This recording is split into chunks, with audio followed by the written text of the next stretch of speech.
Hey there, it's the VC Andrews critiquer again. Well, not long ago, I released the final part of my old versus new comparison of Flowers in the Attic. I had originally planned for this to be a one-time journey into video making, but I just had so much fun making the videos, I figured, why stop now? And decided to find another story to do an old versus new on.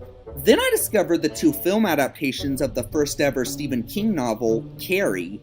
I had never read the book or seen either film before, but I heard the story had similar characters and themes to Flowers in the Attic. Hell, some of the characters even share names like Chris and Carrie, and thus it sounded like a logical choice for a follow-up. So I watched both the original and the remake back to back with fresh eyes, and I enjoyed them both. But I also picked a winner pretty quickly. Now, just as a heads up, this video is just going to be a 24-minute one-parter. Being very similar in nature, I wasn't able to find as many things to compare for the two movies as I could for Flowers in the Attic. And also note that I've never read the original book before, so I'm basing this comparison solely on which ones I like better, not how faithful to the source material it is. And finally, just remember that all of this is opinion-based, and if you don't agree with me, that's perfectly fine. So let's take a look at this dark tale about the dangers of bullying, especially when it's towards someone with telepathic powers, and both figurative and literal hams. This is Old versus New, Carrie.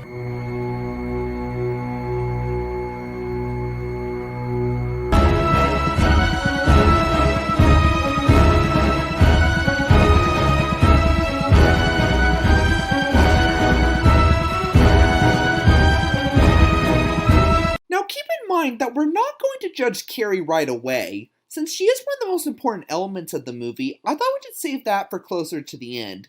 So let's start off with her nutjob mother, Margaret Whites.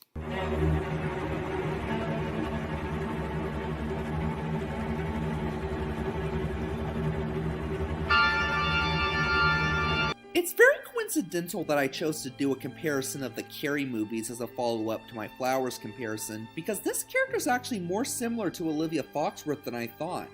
Both are obsessive religious fanatics who are aloof to their family members due to them being products of incest, and constantly enforce their fanatic religious views on them in ways that go against everything the Bible stands for, before attempting to outright murder them. But what's more, the contrast between both versions of Margaret are very similar to the contrasts of Olivia in both Flowers adaptations. Let's look at Piper Laurie's version first.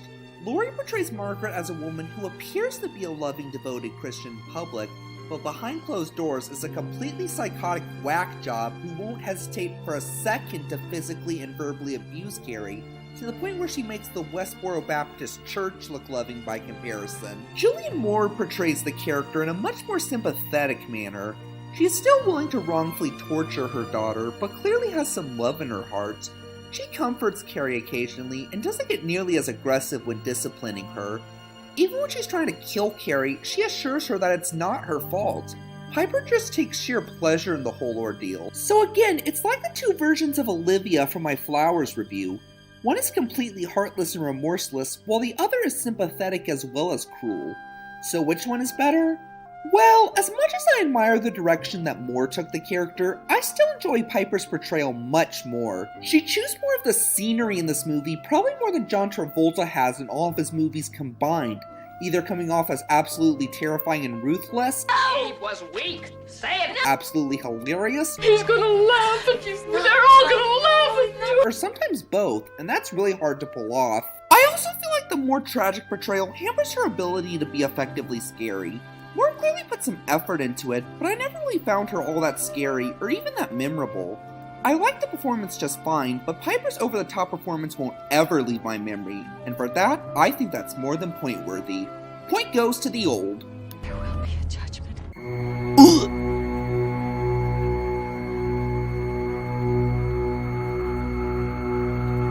Margaret may not be the most supportive mother, but Carrie does have other supporters in this movie. And some more unsupporters too, unfortunately. I've split them into two categories, so let's start off with the good half, the best supporting cast.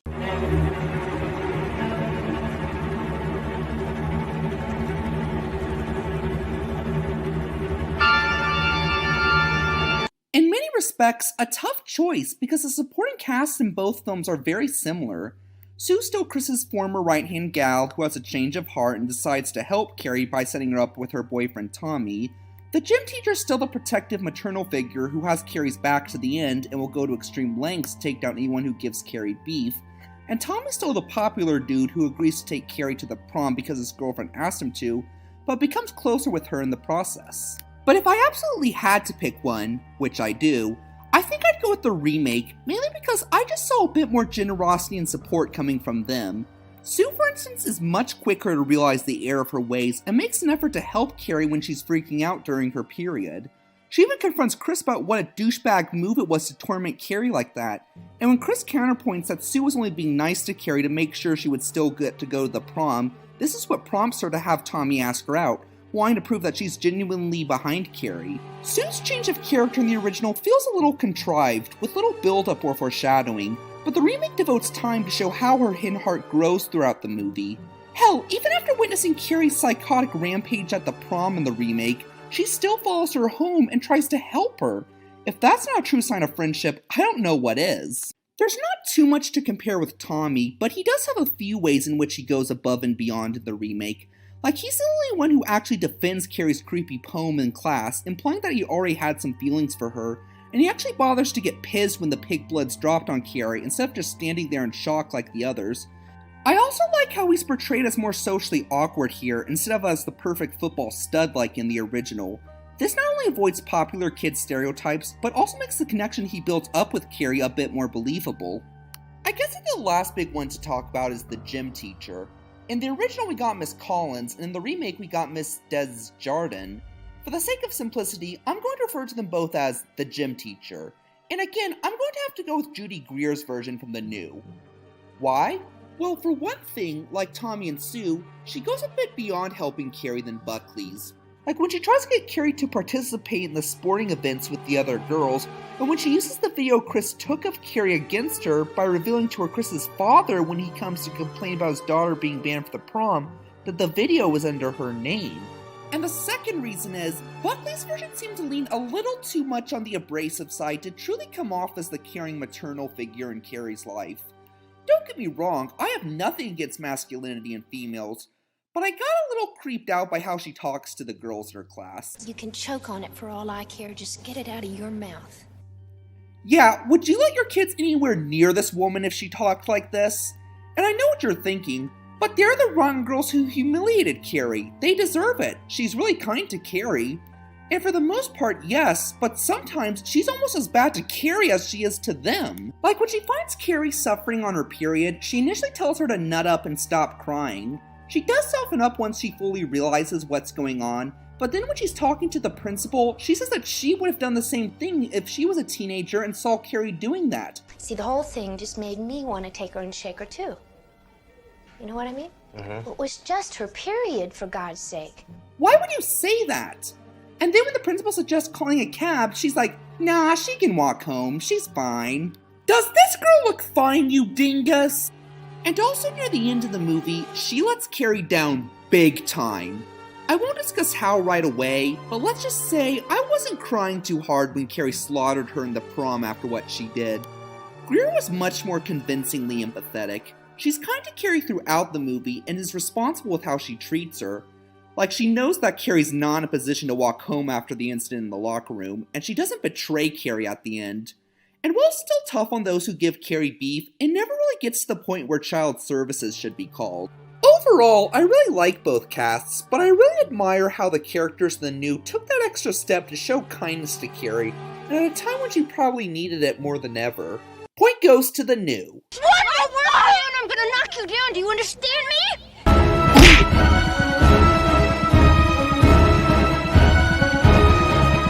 But like said before, Carrie also has her share of enemies. So let's find out which set of adversaries is the more worthy opponent by looking at our next category, Best Unsupporting Cast.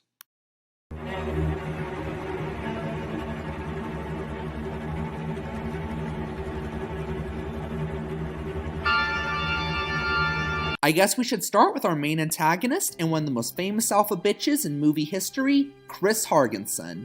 It's a safe bet that anyone who would taunt someone who is going through their period and not knowing what it is, and then humiliate them further by dumping pig blood on them in public is a pretty low person. But as to which one is better, I'm going to have to go with Nancy Allen in the original.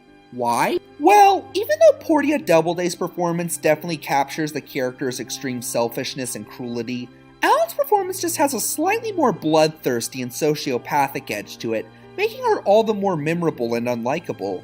Not that Doubleday didn't have this either, but Alan just seems like the more messed up of the two, not just in how she treats Carrie, but also in general. Like in the remake, Chris gets a bit queasy from watching her posse cut up the pig, while in the original, she almost looks like she's having an orgasm watching it. Or when Tommy's killed by the bucket landing on his head during the prom scene, Chris is actually upset about this, while the original, she finds it just as funny as the audience who's laughing their asses off about it. This Chris also seems more cunning and manipulative. Like when her boyfriend Billy's getting tired of the way she treats him, she gets all lusty with him to charm him into helping her with her plans to humiliate Carrie. Doubleday's Chris isn't as clever with her actions. Like when she records a video of Carrie freaking out, she posts it online under her own name. That blows up in her face pretty quickly. But when she's about to humiliate Carrie at the prom, she feels the need to gloat to Sue about it through a text, causing Sue to race to the prom to try and stop her. But what about her boyfriend Billy? Well, both performances are indeed very different.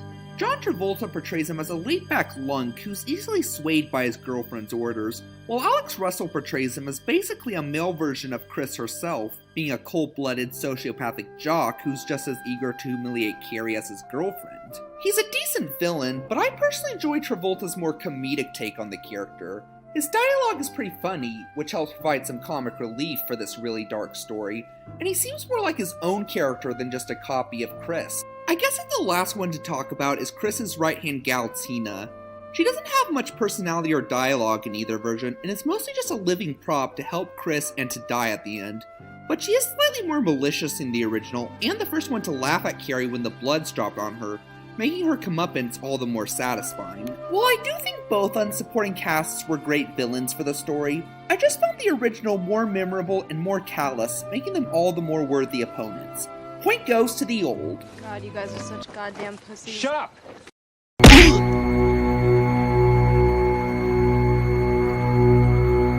For our second and last round, let's stop talking about the side characters and talk about the prom queen herself, the best Carrie White.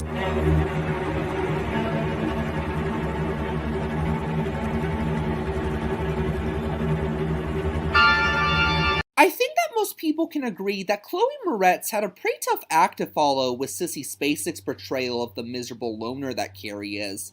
Her conveyment of Carrie's agony and suffering is just so astounding that you almost forget that she's acting, and it really makes you feel all the more for the character.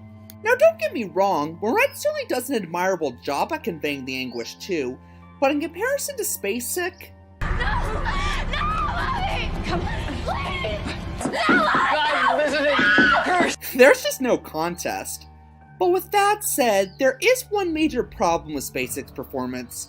As great as her misery is on screen, I can't really say the same for her other emotions. It's by no means terrible acting, but I just feel like they kind of took the reclusive introvert aspect a little too far with this version, to the point where it kind of hampers the emotion Carrie's supposed to have in certain sequences. Like, if you were never told that this was the first time Carrie was going to prom, or had even been asked out by a guy in general, you probably never would have guessed it. When Carrie's preparing for the prom or dancing with Tommy, she gives almost no sign that she has never done this before, or that this is really anything even that special. Okay, when she's crowned the prom queen, that reaction is more than fitting of the situation.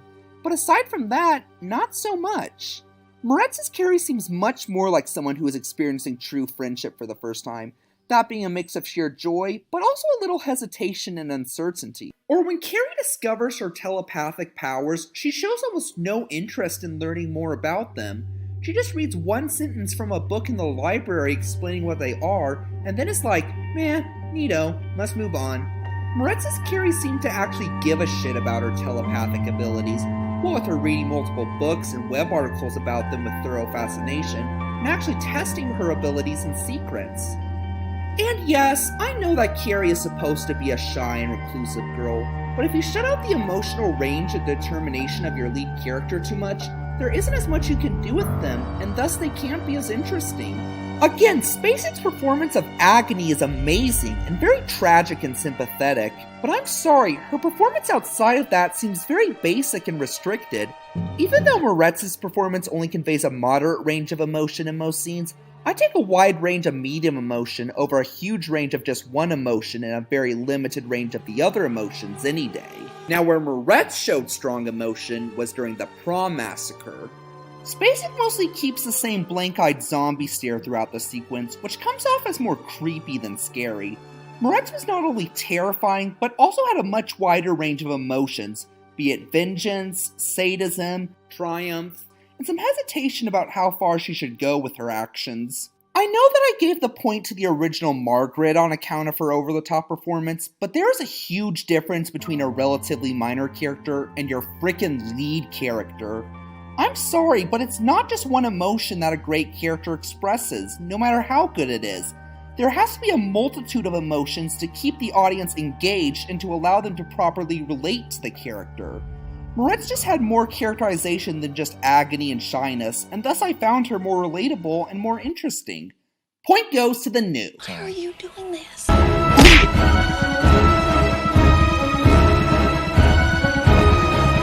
It's all tied up, so let's come to our final round. There's really no point in comparing the stories because they're both basically the same, save for a few updates and additional tidbits that the remake offers. And they both tell it really well, so there's really no point, again. So instead, we'll be judging the best atmosphere.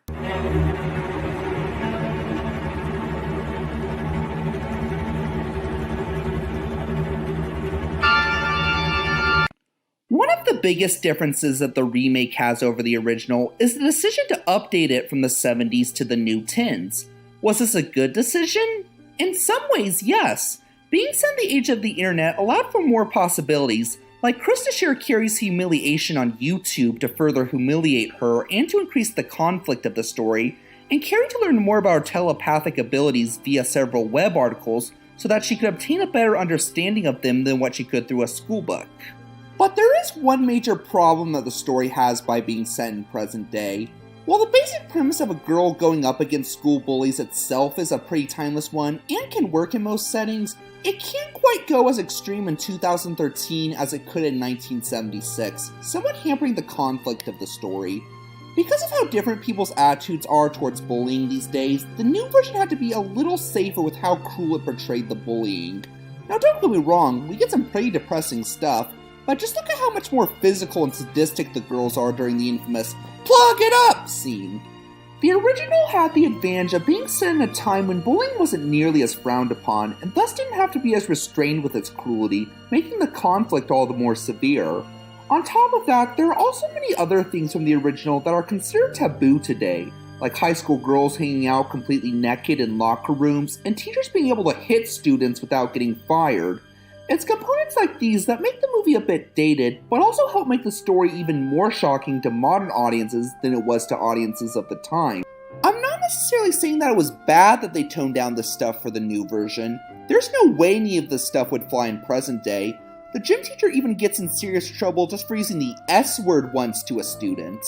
But the original's time frame really played a significant part in the shock value that the story offered. But even on its own, the new version isn't as good at shocking us.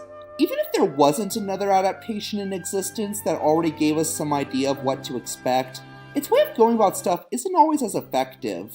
Like, let's look at how each film introduces Margaret. The original initially makes Margaret out to be the somewhat obnoxious but overall friendly Christian lady who loves her daughter and just wants to do good. But then after getting a call from the school about the incident in the locker room, that's when she shows her true colors and lets her wrath out on Carrie, making for a pretty good jump scare. The remake introduces her by having her call to come pick Carrie up from the school, and before we see her, we see Carrie getting horrified about this, indicating that this is going to lead to something bad. Nor does her miserable expression in the car help conceal the surprise when Margaret gets all physical with Carrie. Okay, like I said before, I'm glad the gym teacher wasn't stupid enough to just let Carrie walk home like in the original, but wouldn't it have worked better to have suggested calling a cab or something? Or maybe they could have just cut to Margaret and Carrie arriving home without showing the details of her being picked up. That way it could make Margaret's true character reveal look more shocking to those who hadn't seen the original. And look at the creepy Jesus statues in both movies. Yeah, no contest, that thing is an abomination. But it's not to say that the remake is completely inferior in tone to the original. Where it really shines is during the prom massacre. Again, the original is very scary too, it's just a bit cheap looking and doesn't have as much variety. I mean, Carrie mostly just sprays people with levitated hoses and overloads some electrical equipment. The remake has the advantage of being higher budget, allowing for a wider range of more violent destruction. This version has Carrie attacking people with levitating electrical cords, levitating tables, crushing bleachers, parallelism to the ground so they can't get up while people trample them to death, and telekinetically choking people or blasting them across the room. Levitating hoses or levitating electrical wires?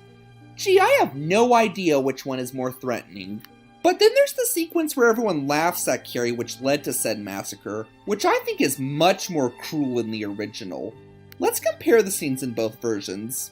In the remake, the pig blood's dumped on Carrie and everyone goes silent. Then some a-hole plays a video of Carrie freaking out in the locker room, the audience realizes the connection the prank has to the video and starts laughing at poor Carrie.